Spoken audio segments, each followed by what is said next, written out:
الحمد لله وكفى وسلام على عباده الذين اصطفى أما بعد فأعوذ بالله من الشيطان الرجيم بسم الله الرحمن الرحيم ويل لكل همزة لمزة الذي جمع مالا وعدده يحسب أن ماله أخلده صدق الله العظيم وصدق رسوله النبي الكريم اللهم صل على سيدنا محمد وعلى آل سيدنا محمد وأصحاب سيدنا محمد وبارك وسلم عليه۔ 30ویں پارے کی سورۃ الہمزہ اس وقت ہمارے سامنے ہے۔ قرآن مجید کی سورت نمبر 104 ہے، مکی سورت ہے اور اس میں 9 آیات ہیں۔ اس سورہ مبارکہ میں 3 برائیوں کے حامل شخص کی مذمت بیان کی گئی ہے، اس کی ہلاکت اور تباہی کا اعلان کیا گیا ہے۔ 3 برائیوں کا مرتکب شخص۔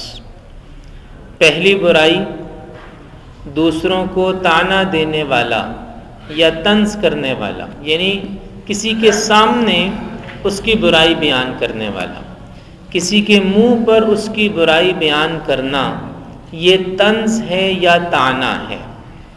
اور لمزہ، جسے ہم غیبت کرنا کہہ سکتے ہیں، کسی کی غیر موجودگی میں اس کی برائی بیان کرنا۔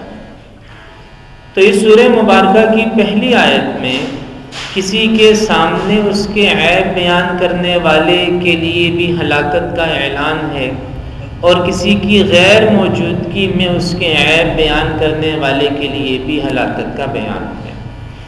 یعنی دوسرے مسلمان اور دوسرے انسان کے عیبوں کو غیر ضروری طور پہ اچھالنا، غیر ضروری طور پہ بیان کرنا، خواہ اس کے سامنے خواہ اس کی غیر موجودگی میں، یہ شرعاً جائز نہیں ہے۔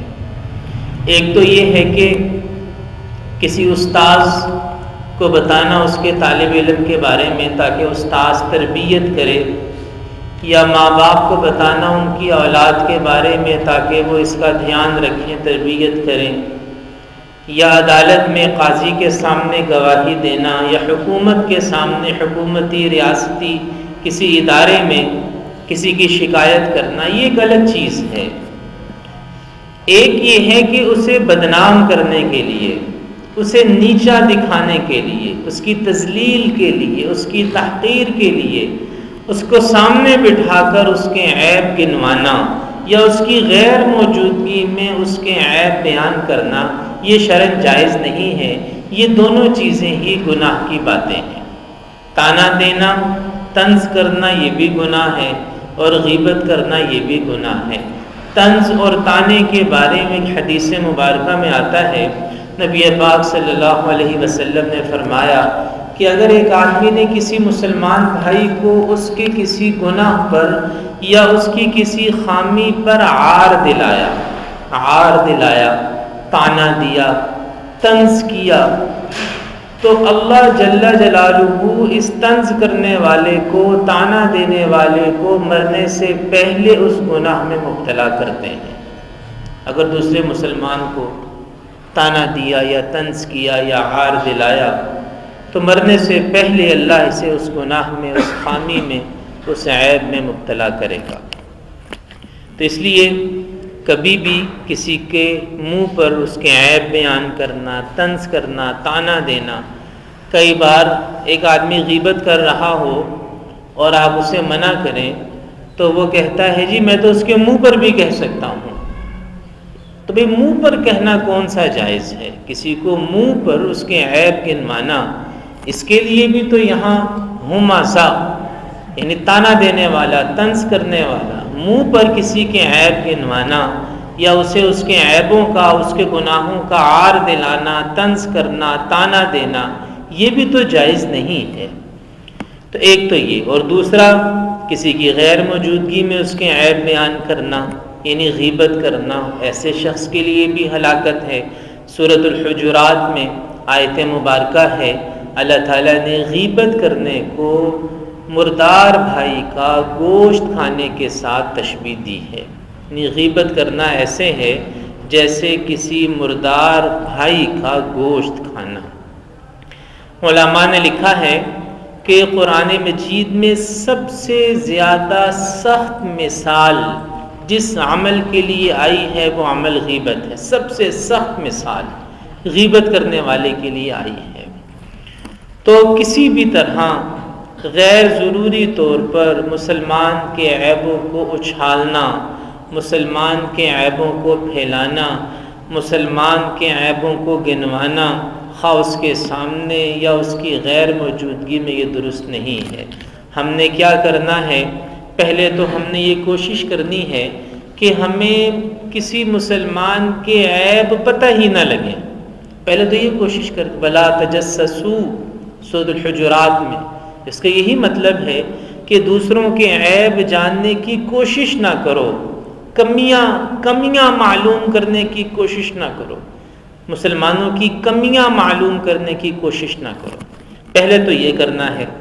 اور اگر جانے انجانے میں کسی مسلمان کا کوئی عیب ہمیں پتہ چل بھی گیا تو اگر کوئی گواہی نہیں ہے، کوئی تربیت ہم نہیں کر سکتے، کوئی اس کی خیر خواہی یا بہتری کا ہمارے پاس موقع نہیں ہے، تو پھر ہم نے اس کے عیب کو چھپانا ہے، اس کے عیب پہ پردہ ڈالنا۔ تربیت کر سکتے ہیں تو ضرور کریں، سمجھا سکتے ہیں، پیار سے محبت سے ضرور سمجھائیں، لیکن تذلیل کے لیے، تحقیر کے لیے، اسے نیچا دکھانے کے لیے، اسے شرمندہ کرنے کے لیے، اسے نادم کرنے کے لیے، اسے اپنے سے کمتر ثابت کرنے کے لیے، اسے ہرانے کے لیے اس کے عیب بیان کرنا، یہ شرعاً حرام ہے، یہ حرام ہے، کیونکہ غیبت حرام ہے۔ اور قرآن مجید میں جن گناہوں کے بارے میں ہلاکت کے الفاظ ویل لکل ہمزۃ لمزہ، جن گناہوں کے بارے میں ہلاکت کے الفاظ آئے ہیں وہ سارے گناہ حرام ہیں۔ تو پردہ ڈالنا چاہیے۔ من ستر مسلما سترہ اللہ یوم القیامہ، جو مسلمان کے عیبوں پہ پردہ ڈالے گا اللہ قیامت کے دن اس کے عیبوں پر پردہ ڈالے گا۔ تو ہم نے یہ کرنا ہے۔ اگر تربیت کر سکتے ہیں تو بہت اچھی بات ہے، اور اگر ہم تربیت کی پوزیشن میں نہیں ہیں تو پھر اس کے عیبوں پر پردہ ڈالنا ہے، اس کے عیبوں کو چھپانا ہے، اس کے عیبوں کو پھیلانا نہیں ہے۔ اور تیسری چیز جس کی اس سورہ مبارکہ میں مذمت بیان کی گئی وہ ہے الذی جمع مالا وعددا، جس نے مال کو جمع کیا اور اسے گن گن کر رکھتا رہا۔ یحسب ان مالہ اخلدا، وہ یہ خیال کرتا تھا کہ اس کا مال ہمیشہ اسے باقی رکھے گا۔ مال و دولت سے محبت اور بے جا محبت اور بے حد و بے شمار محبت یہ درست نہیں ہے۔